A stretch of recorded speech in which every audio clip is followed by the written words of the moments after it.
Y hoy en Revista Poder nos acompaña Juan Daniel Peñuela Calvache, representante a la Cámara por el Departamento de Nariño, abogado y docente con más de 15 años de experiencia en el sector público. Desde el Congreso ha impulsado proyectos clave para el desarrollo regional, especialmente en infraestructura, educación y defensa del campo. Queremos darle la más cordial bienvenida. Regina, qué gusto saludarla. Muchas gracias por la invitación a Revista Poder. Muy bien, representante. Usted tiene pues un largo recorrido por la política, pero antes de hablar un poco de su trabajo y de su trayectoria, queremos conocer quién es. Bueno, soy Juan Daniel Peñuela Calvache. Nací en la ciudad de Pasto hace 48 años. Soy felizmente casado. Mi esposa Marcela, mi hija Luisa María, tiene ya 11 años. Soy abogado de la Universidad Externado. Tuve la posibilidad allí también de hacer unas especializaciones en Derecho Constitucional, en Derecho Administrativo, en Derecho Comercial y una maestría en Derecho Económico. Y políticamente pues fui concejal de Pasto en 2 periodos, desde el 2008 hasta el 2015. Fui presidente del Consejo, diputado desde el 2016 hasta el 2021 y representante a la Cámara desde el 2022 pues hasta la fecha. Un largo recorrido. ¿Cómo un abogado y un docente salta a la política? Bueno, ha sido una vocación de toda la vida. Tuve un familiar cercano que durante muchos años fue senador de la República. Y desde esa cercanía familiar pues con la política, con el servicio público, con las causas humanitarias, pues uno como que se va vinculando y bueno, iniciamos ya hace más de 20 años, pero siempre haciendo la política pues con vocación de servicio. Hablemos de esos proyectos, como lo dije al inicio de esta entrevista. Usted se ha enfocado en infraestructura, educación, defensa del campo. Bueno, sí, en infraestructura yo he sido pues un asiduo y riguroso en mi ejercicio como control político frente al gobierno nacional. Nariño ha sido un departamento que ha tenido muchos problemas de conectividad vial, aérea principalmente. El gobierno ha hecho pues unos compromisos con la región y hemos estado haciendo pues un control político sobre las inversiones en corredores importantes como por ejemplo el de Pasto, Popayán, donde el gobierno ofreció pues una doble calzada y realmente viene cumpliendo pues a medias. Esta semana por fin se publican los pliegos definitivos de una vía que será la vía Estanquillo-Popayán, pero a punta de control político pues, y de presión desde el Congreso se ha logrado que se avancen en los trámites respectivos, porque mucho anuncio. Tramos como Pasto-Estanquillo, el gobierno se comprometió a hacer un corredor de 6.5 billones y apenas está en los estudios y diseños para uno que costará 2.2 sin doble calzada a 10 años, que todavía está pues, en mucha incertidumbre. También el corredor, por ejemplo, Pasto Ipiales, que es un corredor en doble calzada que quedó inconcluso en 2 tramos, entre Pasto y Catambuco y entre San Juan. Ipiales es la salida de Colombia pues hacia el Ecuador, hacia Sudamérica, y allí también hemos estado haciendo un ejercicio de control político permanente. No son muchos los avances, desafortunadamente.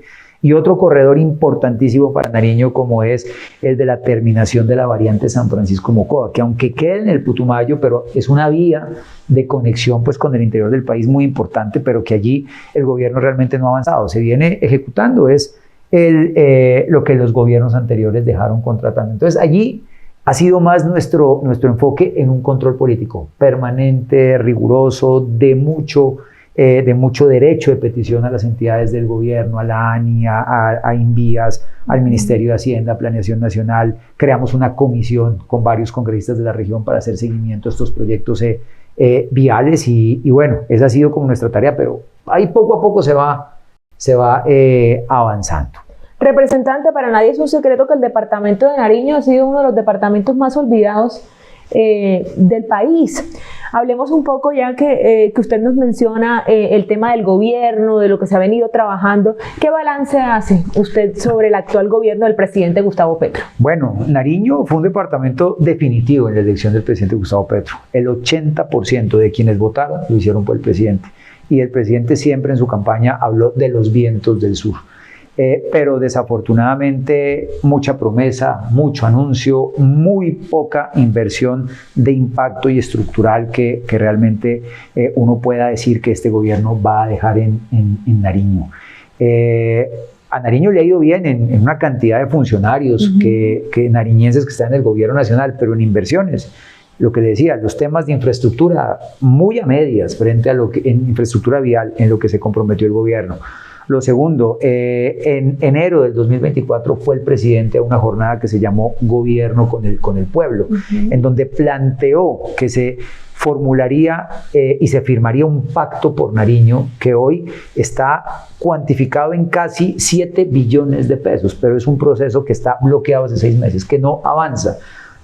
Un pacto que tenía que firmarse en 6 meses, ya va 17 meses y no pasa nada. Y es una inversión que la región la reclama. Entonces, son anuncios.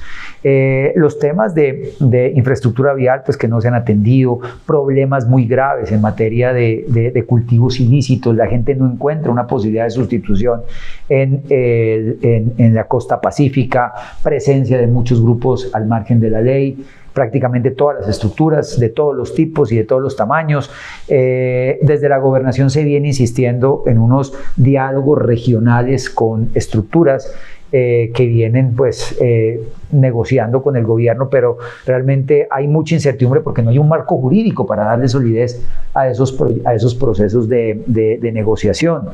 La costa pacífica, problemas de acueducto y alcantarillado que no se resuelven, el sector agrícola en crisis, ¿sí? En crisis, no hay un control sobre el ingreso de productos del Ecuador y del Perú hacia Nariño, y una crisis gravísima, por ejemplo, de los pequeños productores de papa, en donde su carga hace un año la vendían a más de 100.000 pesos y hoy está casi en 40.000. Entonces hay unos problemas supremamente graves de presencia y de control estatal en el departamento de Nariño. Yo veo que hay mucha gente que obviamente al presidente lo defiende y es muy respetable, pero en la realidad ver inversiones estructurales, presencia del gobierno de Nariño, pues no lo vemos. Y hoy los problemas de salud, Nariño está a punto de colapsar el sistema de salud en Nariño. Las EPS intervenidas le deben a los prestadores cerca de 2 billones de pesos. Ya se empiezan a cerrar servicios en algunos hospitales de salud mental. Por ejemplo, la no entrega de medicamentos se ha incrementado del 19% en abril al 31% en junio, y es un problema que se puede profundizarse. Muy preocupados también por los efectos de la reforma laboral, que encarece los costos de nómina, y en Nariño el 98% de la generación de empleo es a partir de micro y pequeñísimas empresas, ¿sí? Ni siquiera pequeñas, pequeñísimas empresas que al incrementarse, pues los costos por sostener empleo formal pues van a subir mucho y ya se empiezan a... Representante, podemos decir, porque como usted lo mencionaba, pues una de las banderas del gobierno del presidente Gustavo Petro precisamente era llegar a todas esas regiones olvidadas. El departamento de Nariño era uno de esos departamentos, una de esas regiones, pero entonces ¿no se ha cumplido? No, realmente no, y en Nariño había muchísima expectativa también porque la fórmula vicepresidencial del presidente Petro, Francia Márquez, pues una mujer afro del Pacífico, con mucho arraigo en el Pacífico también nariñense, pero realmente no se ven inversiones transformadoras en estos municipios que son tan olvidados en el departamento de Nariño y en el país. A cargo del Ministerio de la Igualdad está, por ejemplo, la inversión en programas de saneamiento básico, de acueducto, alcantarillado de los municipios de la costa pacífica, y nosotros no vemos prácticamente ninguna ejecución. Entonces, sí, es un departamento que desafortunadamente también ha sido olvidado por el gobierno del presidente Petro. Petro ha ido muchas veces a Nariño. Quizás es el presidente que más ha ido en su mandato al departamento de Nariño, pero siempre son anuncios y a veces es hablar de muchas cosas que no tienen nada que ver con Nariño, pero que no hay certeza sobre las inversiones que Nariño permanentemente reclama. Hemos hablado de infraestructura, hemos hablado de seguridad, hemos tocado el tema de las reforma a la salud, la reforma laboral. Hablemos un poco también de esos otros proyectos bandera que usted tiene, y es la educación y la defensa del campo. Bueno, en materia de educación, quizás el mayor logro que nosotros podemos mostrar en estos 3 años es que logramos incluir dentro de la reforma laboral la formalización de las manipuladoras del PAE, de los programas de alimentación escolar en Colombia. Teníamos un proyecto de ley, no alcanzó a cumplir los 2 debates que le faltaban en el Senado, pero logramos incluir un artículo que formalizaría a 50.000 mujeres principalmente, madres, cabezas de familia, la gran mayoría, que hoy son contratadas a través de unos contratos de voluntariado, ¿sí? Que violentan todos sus derechos, que discriminan, que generan violencia, y obliga este artículo de la reforma laboral a que en el 2025 se deben formalizar el 25%, en el 2026 el otro 25%, en el 2027 el otro 25%, en el 2028 el otro 25%. Es decir, que que su vinculación debe tener todos los derechos y garantías laborales. Y esto tiene un efecto directo sobre nuestros niños porque son quienes operan el programa de alimentación escolar en los colegios pues, públicos del departamento de Nariño y del país. También impulsamos con mucha decisión un proyecto para establecer un régimen especial para las escuelas normales en Colombia. Ya se sancionó la ley y esto les permitirá también ofertar programas de educación superior que sean coherentes pues, con las necesidades del territorio. También estamos impulsando en coautoría una reforma al ICETEX, con el fin de que el ICETEX pueda modernizarse, pueda tener una mayor estabilidad financiera en lo que tiene que ver con los cupos de crédito que se ofertan anualmente para que los estudiantes del país pues puedan, a través del crédito ICETEX, ingresar a la educación superior. En el caso de Nariño, el 90% de los estudiantes que ingresan a las universidades privadas son de estrato 1, 2 y 3. ¿Sí? Y que lo hacen a través de crédito y la mayoría de las veces del ICETEX, pero se han reducido los cupos, se bajó de 50.000 en el año 2024 a 10.000 aproximadamente en el 2025, con unas condiciones críticas que cambian. Este año también disminuyó el subsidio al interés de los créditos educativos, entonces incrementaron las cuotas y eso es lo que se quiere estabilizar, que los créditos de ICETEX no sean créditos como si los diera una entidad financiera, sino créditos de contenido mucho más social. Entonces, ¿y los recursos? Bueno, estamos nosotros trabajando para que ojalá dentro del presupuesto general de la Nación se pueda crear una partida y un rubro específico para financiar pues, este tipo de inversiones. Mire, en la medida en que haya buen manejo de los recursos públicos, que haya austeridad en el gasto, que no se creen estructuras que son monstruosas, que cuestan mucha plata, que son ineficientes, como en el caso del Ministerio de la Igualdad, que los gastos de funcionamiento se controlen, se liberan recursos para que puedan obviamente destinarse a este tipo de programas que tienen pues gran impacto social. Queda un año del gobierno del presidente. ¿Cómo visiona el 2026?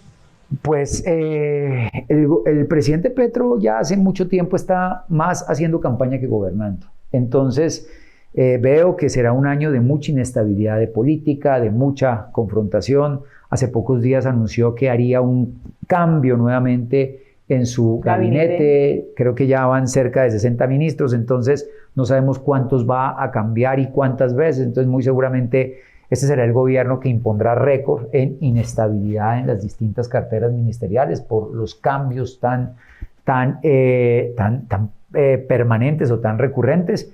Y pues eso hace que haya problemas de ejecución, eso hace que haya problemas de planeación, eso hace que los procesos no fluyan como pues un gobierno serio, con método, con rigor, podría mostrar resultados y presencia en las regiones. Entonces veo que el presidente pues va a dejar un legado de inestabilidad institucional, pero también de mucha confrontación y de muchas promesas pues, fallidas, de mucha polarización, de mucha radicalización, un discurso mucho más agresivo, ¿sí? Desinstitucionalizador,